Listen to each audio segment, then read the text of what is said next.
अस्सलाम वालेकुम, this is Umama and आज मैं आपको वर्चुअल यूनिवर्सिटी का इंग्लिश 101 का लेसन 21 पढ़ाऊँगी, जिसमें हम ये सीखेंगे कि किस तरह इन्फॉर्मेशन को ग्राफिकली प्रेज़ेंट किया जाता है।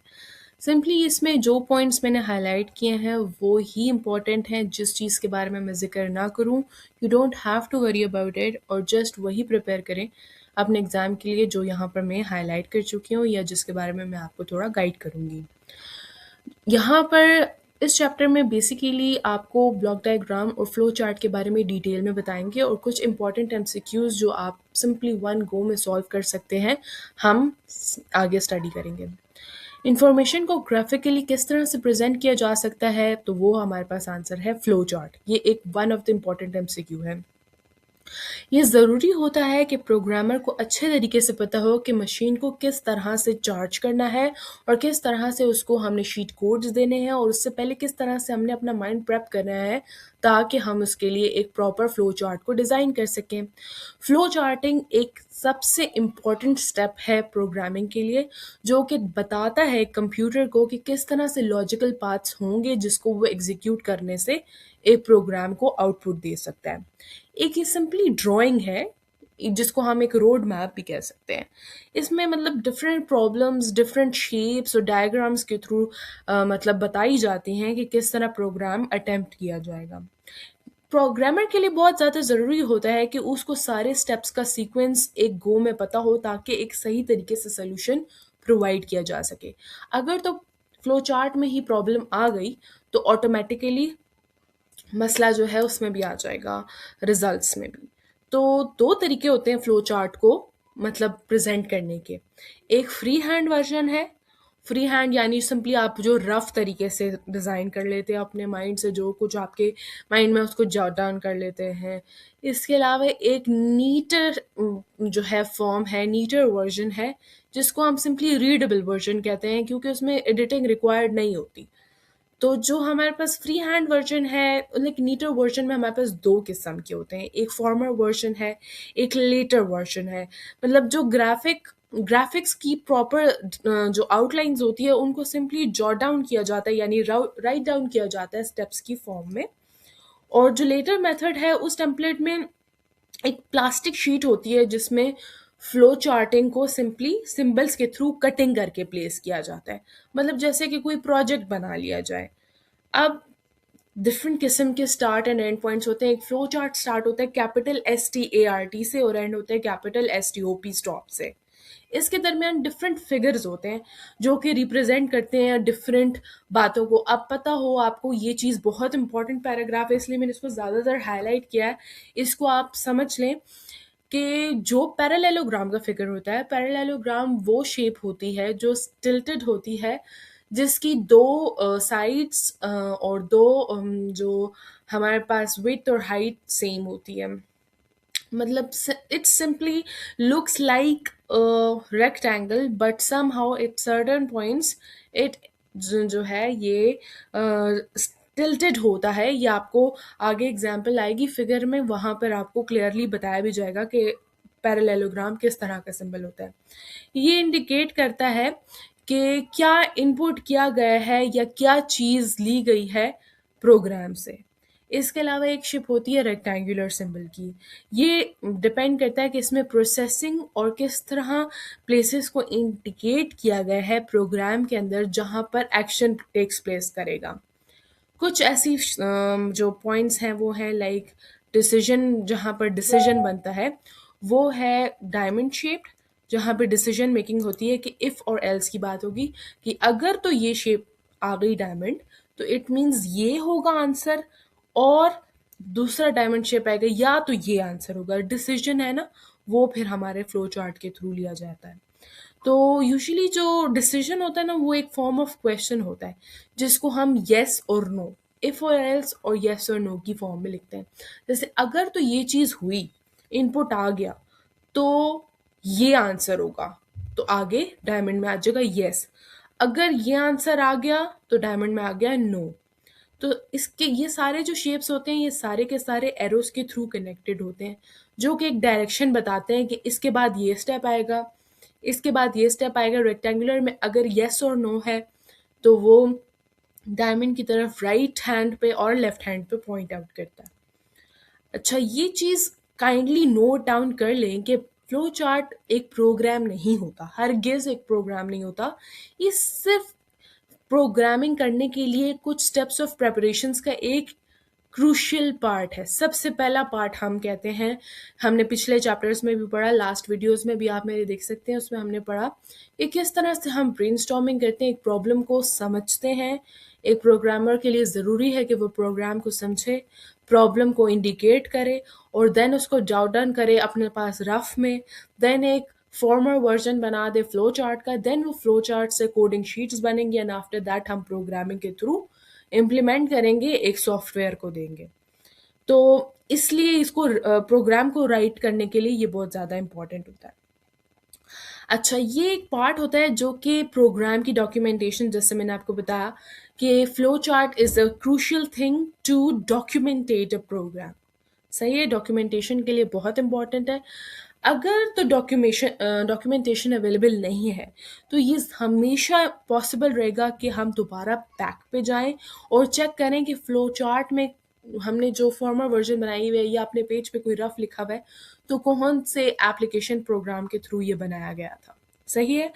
एक न्यू प्रोग्रामर के लिए ये ज़रूरी होता है कि किस तरह उसके लॉजिक्स और उसके स्टैंडर्ड्स और उसकी एबिलिटी किसी भी प्रॉब्लम को समझने की और प्रॉब्लम का आंसर एग्जीक्यूट करने के लिए जो कोडिंग शीट बनाता है कंप्यूटर को देने के लिए, उसका जो मेन लॉजिक, ज़ाहिरी बात है आप लोगों में जो जो स्टूडेंट्स हैं प्रोग्रामिंग के और जो नहीं भी हैं, सिंपली एक बात माइंड में रखें कि आप लोग जब भी कोई प्रोग्राम राइट डाउन करते हैं तो आपको उससे पहले एक लॉजिक बनाना होता है। वो लॉजिक आप अब पूरे पूरे सेंटेंसेस में तो लिखेंगे नहीं, तो वो सारा लॉजिक आपने फ्लो चार्ट की फॉर्म में लिखना है। तो इन केस आपके पास प्रोग्राम अवेलेबल नहीं होगा तो आप सिंपली अपने लॉजिक को मद्देनज़र रखते हुए सारा लॉजिक आपने लिख दिया फ्लो चार्ट पर। फ्लो चार्ट की हेल्प से आप दोबारा से प्रोग्राम को एग्जीक्यूट कर सकते हैं। It always depends on the logic of each and every person. हर बंदे का प्रॉब्लम को देखने का पर्सपेक्टिव यानी नज़रिया अलग होता है। जो चीज़ मैं अपने पर्सपेक्टिव से देखूंगी वही सेम चीज़ आप अपने पर्सपेक्टिव से डिफरेंट देखेंगे। आपका लॉजिक सेम प्रॉब्लम का डिफरेंट बनेगा, मेरा लॉजिक सेम प्रॉब्लम का डिफरेंट बनेगा। तो मैं अपने हिसाब से फ्लो चार्ट बनाऊंगी, आप अपने हिसाब से फ्लो चार्ट बनाएंगे। आंसर बेशक हम दोनों का सेम ही हो लेकिन हमारी अप्रोच डिफरेंट होगी। तो इस सारी चीज़ का खुलासा यही था, मेन चीज़ कि पर्सपेक्टिव डिफरेंस होते हैं इसलिए लॉजिक डिफरेंट हो सकता है, although the output could be same.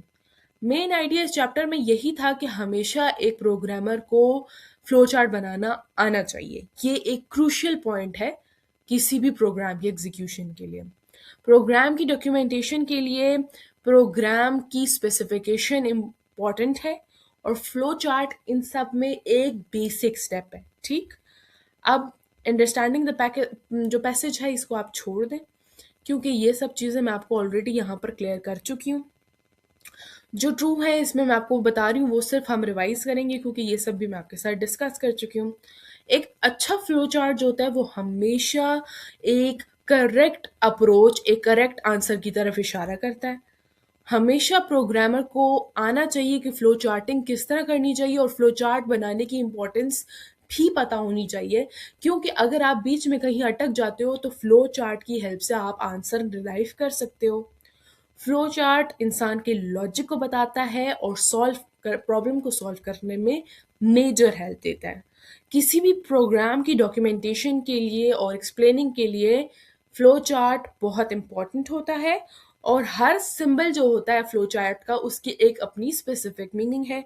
जैसे कि हमने बताया कि डायमंड रिजल्ट्स बताता है यस और नो को, पैरेललोग्राम जो है ये चीज़ बताता है, रेक्टेंगुलर डिसीजन मेकिंग बताता है, ये डिफरेंट चीज़ें हैं। लोकेटिंग भी छोड़ दें, कॉन्टेक्चुअल रेफरेंसेस भी ज़रूरी नहीं है।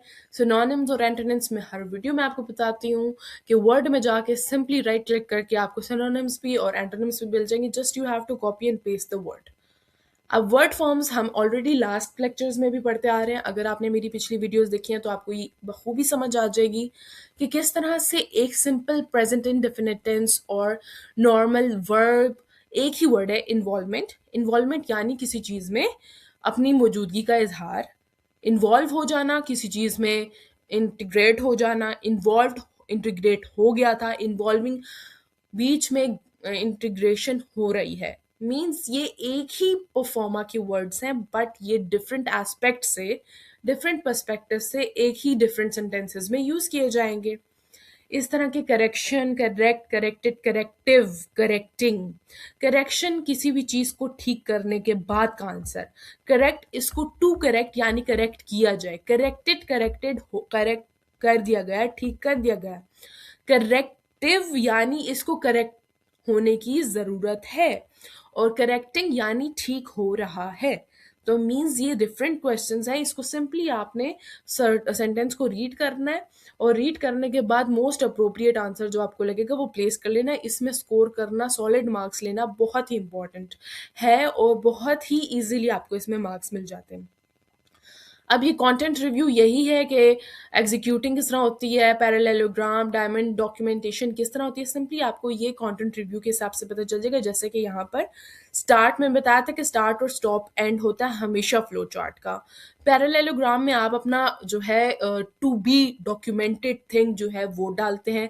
रेक्टेंगुलर में आप अपना प्रोग्राम लिखते हैं। डायमंड में आप अपना डिसीजन लिखते हैं, और डिसीजन में जो आपने कोट किया है या तो वो ये है, और या तो वो ये हो गया तो ये है, और पैरेललोग्राम में ये आंसर आ गया, और येस और नो वाली बात है, और स्टॉप पे हमारा फ्लो चार्ट स्टॉप हो गया। इसकी हेल्प से हम एक प्रोग्राम को एग्जीक्यूट कर सकते हैं।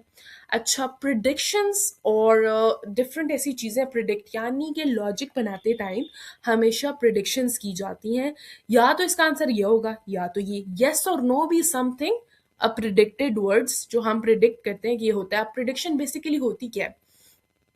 प्रिडिक्शन एक ऐसी स्टेटमेंट होती है जो कि खास सब्जेक्ट के बारे में प्रायोर की जाती है, खास कंडीशन के। अगर तो ये हुआ तो फिर ये आंसर होगा, और अगर तो ये हुआ तो फिर ये आंसर होगा। तो ये खास किस्म का एक इंटरफेरेंस है जिसमें कि एडवांस टेक्निक की हेल्प की वजह से फ्यूचर को एक्सप्लेन किया जा सकता है। जैसे कि वेदर फोरकास्ट होता है, प्रिडिक्ट करता है कि कल बारिश होगी कि नहीं होगी।